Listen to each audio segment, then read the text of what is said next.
Selamat siang, jumpa lagi dengan Denok Ayu Novel. Bagaimana kabar sobat semua? Sebelum kita mulai cerita ini, ayo kita subscribe, like, komen, share dan nyalakan loncengnya untuk mendapatkan notifikasi terbaru ketika Mimin mengupload video barunya. Cantik terlihat jelek, bab 42 sepupu. Sherin terkejut ketika dia melihat Yuta yang berada di belakangnya.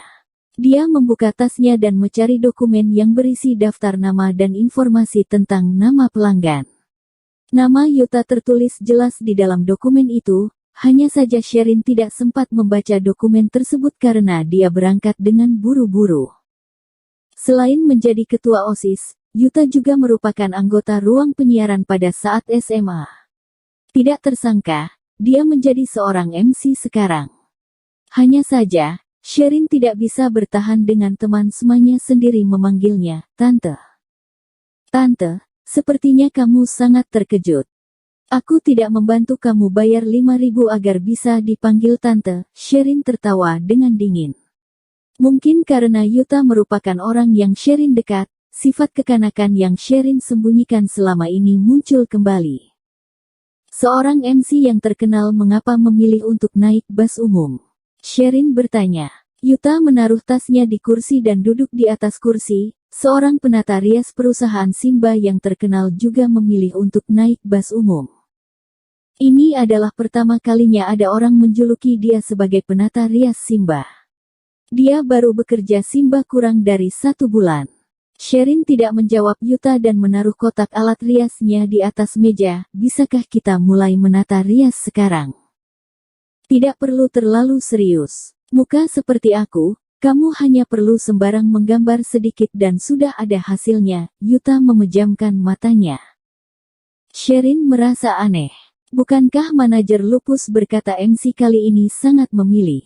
Apakah dia salah informasi? Wajah Yuta tidak terlihat dingin seperti Devan, tidak terlihat hangat seperti Andrew juga.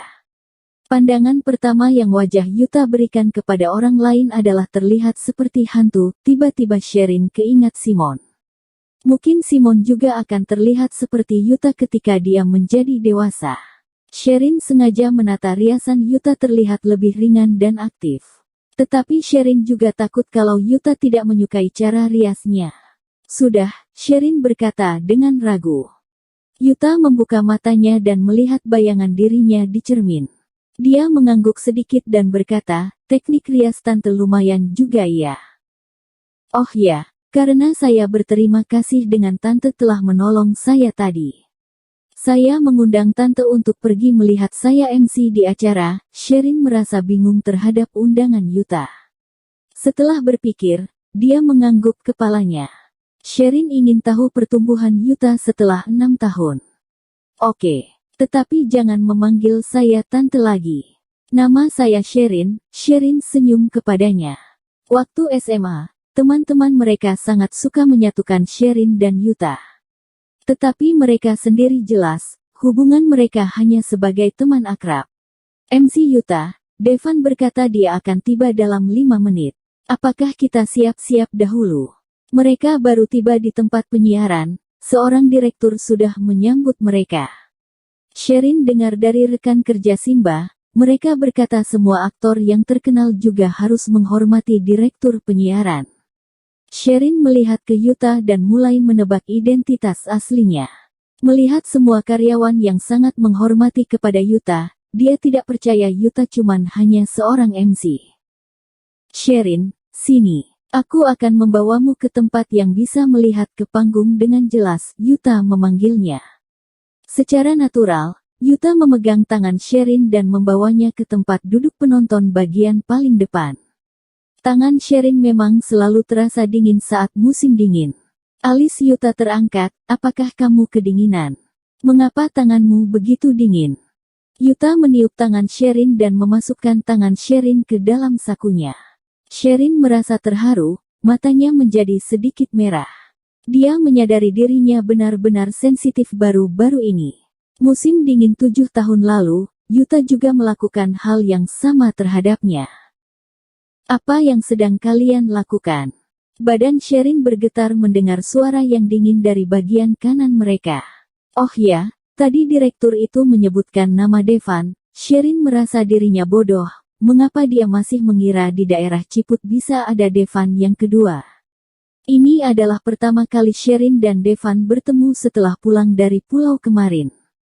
Hati Sherin merasa kacau teringat ciuman malam itu. Sherin ingin menarik balik tangannya tetapi Yuta tidak mengizinkannya dan berkata, "Sebentar lagi, tanganmu akan menjadi lebih hangat." Setelah itu, Yuta melihat ke ekspresi Devan yang sulit dijelaskan dan berkata, "Devan, apa yang sedang kamu lakukan? Apakah hanya kamu yang boleh memamerkan cintamu kepada kekasihmu? Aku juga ingin memamerkan cintaku." "Iya kan Sherin?" Yuta memberikan sebuah ciuman di pipi Sherin. Sherin terkejut hingga dia tidak bisa bergerak. Dia jelas tahu dirinya dan Yuta sudah kenal sejak dulu. Tetapi sekarang, Yuta tidak mengenalinya. Mengapa dia masih melakukan hal seperti itu? Lagi pula, penampilan Sherin sekarang paling tidak lebih tua dari Yuta 3 atau 4 tahun. Tidak mungkin ada pria yang bisa menyukai penampilan Sherin sekarang juga. Apakah karena Yuta ingin membalas budi tentang Sherin menolong dia tadi? Tetapi itu cuman masalah 5.000 rupiah. Atau dia sengaja melakukan ini di depan Devan. Tetapi mengapa? Sherin tidak mengerti. "Kamu sudah mau menikah. Menurut kamu apakah kelakuan kamu ini sesuai?" Devan bertanya kepada Yuta dengan wajah yang dingin. Tetapi tatapannya melihat ke Sherin. Perempuan ini memang kuat. Andrew baru saja pergi, di belakang sudah ada satu Yuta lagi. Devan berpikir, "Nona Sherin, apakah kata-kata saya benar?" Sherin mengangkat kepalanya dan melihat ke wajah Devan yang memiliki ekspresi yang tidak bisa dibaca. "Direktur Devan," Sherin menyapanya. "Kamu mengenal sepupuku?" Yuta bertanya dengan terkejut. "Sepupu?" Sherin menjadi bingung. Devan adalah sepupu Yuta. Tetapi Yuta adalah teman SMA Sherin. Bersambung. Terima kasih kepada kalian yang telah menonton video ini. Jangan lupa tekan tombol subscribe-nya dan nyalakan notifikasinya untuk mendapatkan video-video seru lainnya dari Denok Ayu Novel.